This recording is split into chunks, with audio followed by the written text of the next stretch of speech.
Hi everybody, it's Adele Levine here, intuitive and medium. Welcome back to those who've been like hanging out with me for some time, and thank you guys so much for that, and thank you to those who are like hanging out with me for the first time. I appreciate it.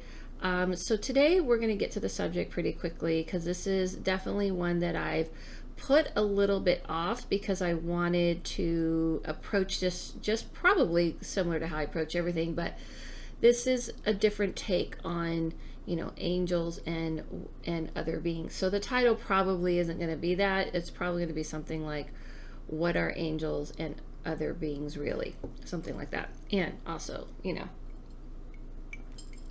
I'm doing a shameless plug of my podcast, The Witch and the Medium, and and the mug. All right, let's get started on it. Okay. So here's the thing. I know that there are, as you can see behind me, I have an angel book.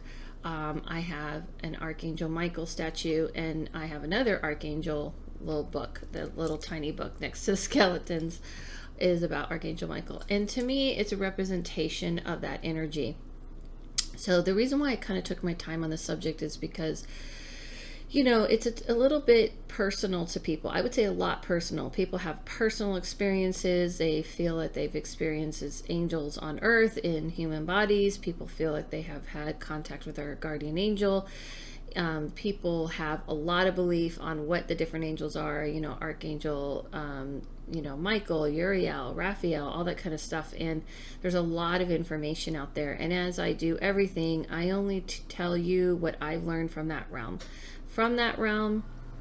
As an intuitive and a medium, and this is what I've come to understand. And so I'm happy to hear your comments. I always like to hear your comments. Feel free to put them down. I tend to answer them, and answer each other. Maybe hopefully you guys will answer each other and hear what you have to say about it. And I'm totally good with that. I will say that this isn't going to be a religious perspective.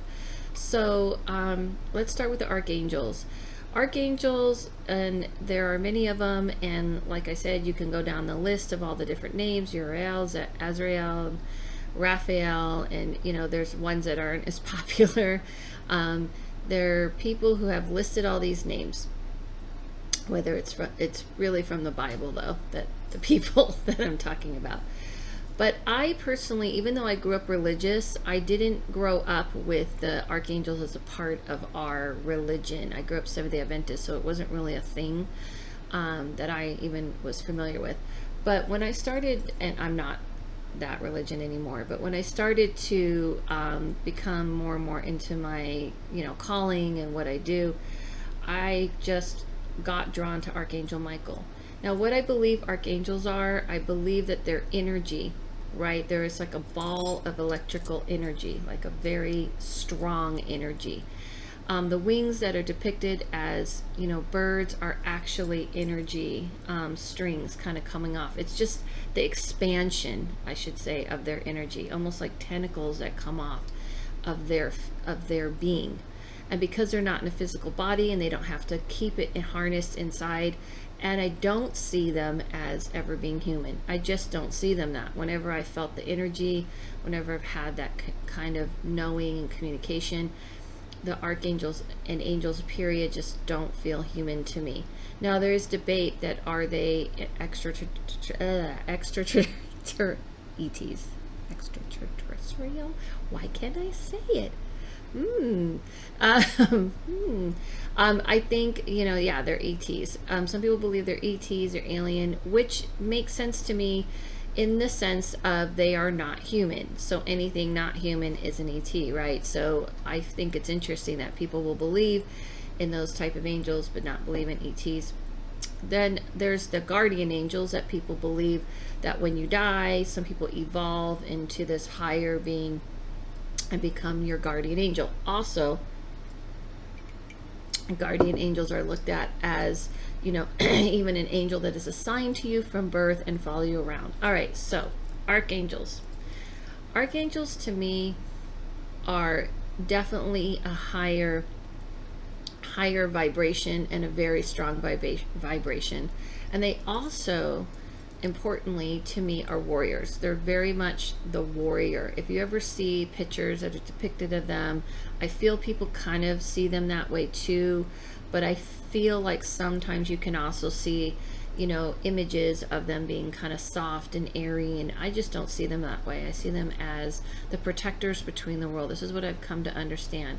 So like Archangel Michael isn't going to be looking for your phone, isn't going to be helping you get that puppy. Those beings are assigned to do the heavy lifting of when there's attack on us physically and spiritually, of course, and there is a spiritual warfare happening, that they are making sure the lines aren't being crossed. Now there is free will, so they cannot interfere with free will. That's what I believe. I believe there's these energies that just know, okay, there's things you have to go through. But when you call upon those energies and people have felt protected and they felt that, it's because it's this ball of energy that goes through into your sphere. I call it your energy sphere. So when I started working with Archangel Michael, it really was because I was doing a lot of mediumship, and the more I started dealing with the spirit world, it was introduced to me of the sense of like that there is like another side that you have to be aware of, and these are the energies that help protect you with that. So it is very much protection of the innocent, especially children, I've gotten from Michael. So if you have children and you want to send an energy in to protect them, if you have children that are gifted, and I'm going to do a video on that too, you want to send that energy protection. So these archangels are about warring. If you're going through this inner warrior, war inside yourself, where you're battling something inside that you feel like you're going through, they're good for that. But that, kind of soft, like, that type of thing is not really how I see that. The other archangel I work with is Azrael, which is obviously, could be obvious if you know that he's considered the angel of death. I believe these are energies. I don't see them, they're not beings that are, walking around, in these bodies. Like I said, I want to make sure if I didn't say it, pretty sure I already said it, but the wings that are depicted as feathers are really energy that's expanding so much outside them. And so I see them as these very powerful frequencies. They're very powerful. Sometimes they actually scare people. And that is why when people sometimes depict them as these really soft, kind of doesn't seem totally like those type of beings, although they will change their frequency according to you. And that's what's interesting about these experiences. Everyone's going to have a different take on it according to where you are. I've seen people, I've had clients tell me that they saw a little child that called himself Michael, and he just was always like protecting him, and that can be that frequency shrinking their power. Also, what I've also been told is that when you're getting a sense of an archangel, it isn't all of them, it's a slice of them. If we had received all of that ball of frequency, it would destroy. So it's not they're standing in your room with wings spread. Okay, also so that's how I see the archangels. Guardian angels, where people feel like they have one angel that's following you. Well, if you looked at my video previous, which will pop up at the end of this video, which is Are Spirits Attached? And the first thing I say is spirits don't need to follow you. Same thing for guardian angels. Angels don't need to follow anyone. You got to get this world out of your mind in that world. If a spirit knows how to telepathically communicate, and if you want to understand that more, just scroll back to my library. I have a lot of videos on these different subjects about how the other world is like. And if they can telepathically communicate, if they can connect to you upon without being having to deal with space time, right? Then angels can definitely do that. So they again are not, to me, human. Even the angels that people are talking about, I just did air quotes in case you turned away.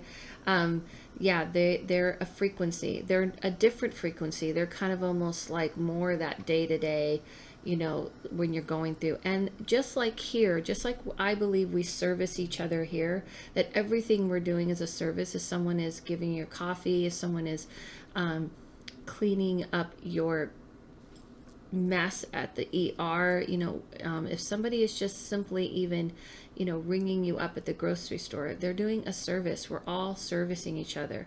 And that is what that realm is like too. The differences with angels and higher beings is they don't have an ego behind it. They're not looking at it like, this is mine, it's more powerful, I'm more important. We put the more importance on these beings than they do on themselves. They see it as, this is what I'm fit to do, this is what I do, this is the role I play. And that is the big difference between this realm and the other realm, which I cover in, again, a lot of other videos. In case, you know, people ask me comments here about what is that like, I'll probably just refer to you to what happens to us after we die, the 2-part videos I did on that. And so pretty much the whole idea of ego is just not in play. And all the different angels, like if someone's trying to help you with grief, if someone's trying to help, you know, make you feel like everything's going to be okay. And that goes to my, you know, what I talked about in, you know, guides, in my other video about guides, is that there's a collective whole. And that brings me to higher beings. Higher beings to me are the same as angels and archangels. Pause. So what I mean by that is deities and things that we put titles on are all very similar. Like I do see archangels and deities very similar, but we've put kind of it's a different energy, and then we have to have names because that's what we're comfortable with, and we have to have imagery because that's what we're comfortable with. So, you know, if you're calling in Archangel Michael and you're calling in Horus, you're calling in basically similar type of energies. You're calling in an energy that's seeing, that's protecting, that's guarding, right? But you may just, the energy may be a little different. So kind of look at it like, you know, a song, because that's how I see frequency. Oh, this song makes me feel emotional. It has softer beats, but it kind of gets me to that emotional place, you know, that I need to be, or that kind of loving place. Or this song makes me feel like I want to get my aggression out, my anger out, but it may be in a different way. Someone may even feel that way through a classical song, and someone may feel that way through a heavy metal song. You know what I'm saying? So because it's a different way that you're altering the frequency, and that's how I see beings. And so higher beings are beings to me that have been around for a very long time. Can spirits, which I know people are going to ask, can spirits turn into these higher beings? Spirits can evolve and evolve and evolve and evolve. But what we think is a long time, like, you know, 500 years is not a long time in your mastering and understanding of how things work in that realm.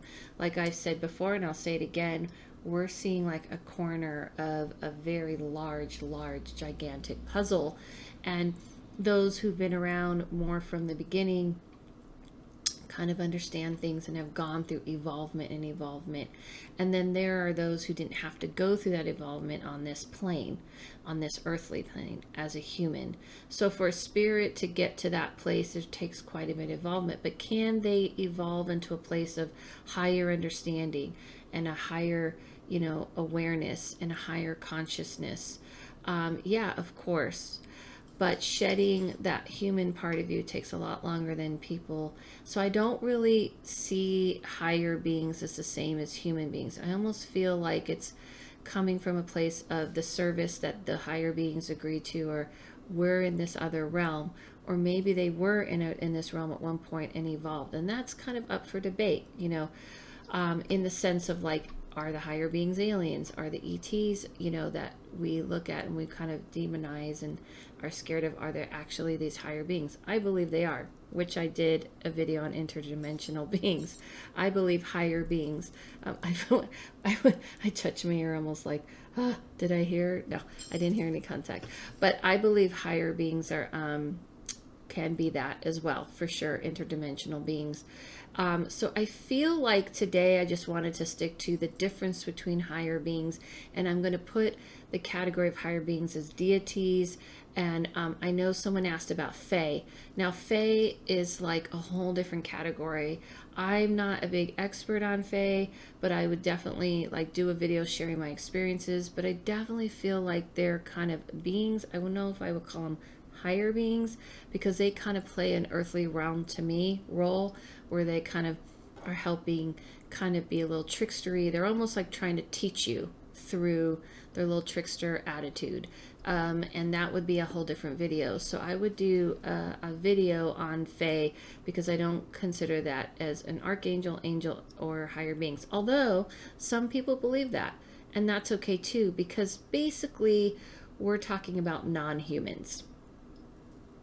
And I think I'm safe to say that's pretty much what we mean angels to me when I'm saying angels or archangels and higher beings, that they're not human.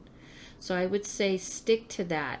Getting into the evolvement of a spirit, I could do a video on that. I thought I did one, but maybe I can expand more on helping people understand that.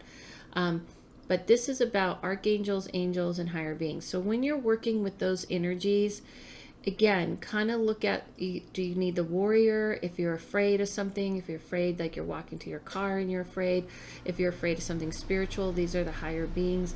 Azrael to me is kind of helps me with the energy of comfort and grief and dealing with that realm and protection. And that's why I'll use the archangels, and I'll use deities like Sekhmet and Horus and things, because to me they're very similar energies. It's just a different song.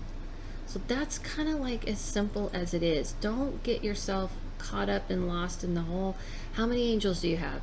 How many, what are their names? What, how do you have to call them? How do you have to talk to them? It's just like I say with spirits, just talk to them. Really simple. Don't make it so complicated. Don't make it so hard. These are all assistants to help us in a blind, kind of look at it like all these beings that we're talking about are trying to help you while you're wearing blinders on that have holes poked in. So you're wearing a blinder with a bunch of holes poked in, and you're just trying to walk around this earthly realm, just like trying to see as much as you can. And they're trying to go like, listen, we have a lot of experience, plus we kind of got a little extra juice than the spirit world, and we can help you out. And so just talk to them. Don't worry about all this formalities. Not necessary. No ego in that realm. If there's something you have to learn, you may feel a comfort and then a push kind of vibe of like, listen, here's the comfort, but you're going to have to go through this, and you're going to have to, this is part of the earthly human experience. So always remember your human side. You can't spiritualize yourself through everything. You can't actualize yourself through everything. Breakups, grief, pain, physical pain is part of this human experience, and it's okay to acknowledge all of that, to feel all that, and say, okay, I know I have to face it, I know I have to go through it, but it would be nice if I could have some extra awareness and extra help. For the spirit world, yes, there are angels, archangels, and higher beings that are making sure, like I've talked about the watchers. I don't know if I talked about the watchers, maybe I'll have to do a video on that. You guys let me know. But those are the ancient ones that are kind of making sure that there isn't destruction. There's a difference between free will and pushing the bounds and trying to destroy for the sake of destroying. And even that, they can't totally stop those humans who are bound to want to do that. They can stop a lot of the spiritual, but what humans choose to listen to and succumb to is different.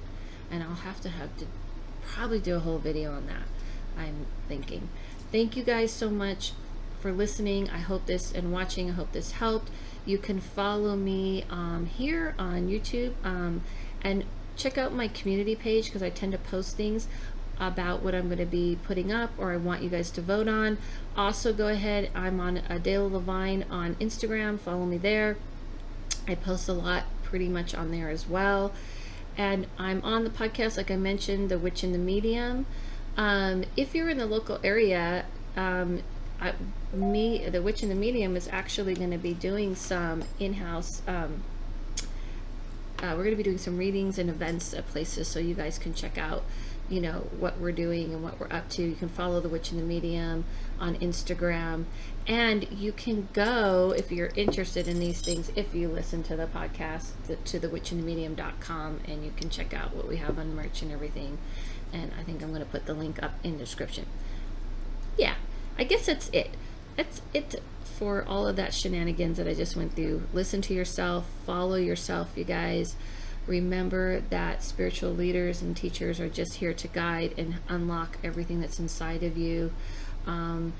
Even the same thing with the higher beings. Follow what works for you. Follow your inner self. And I'll see you guys soon.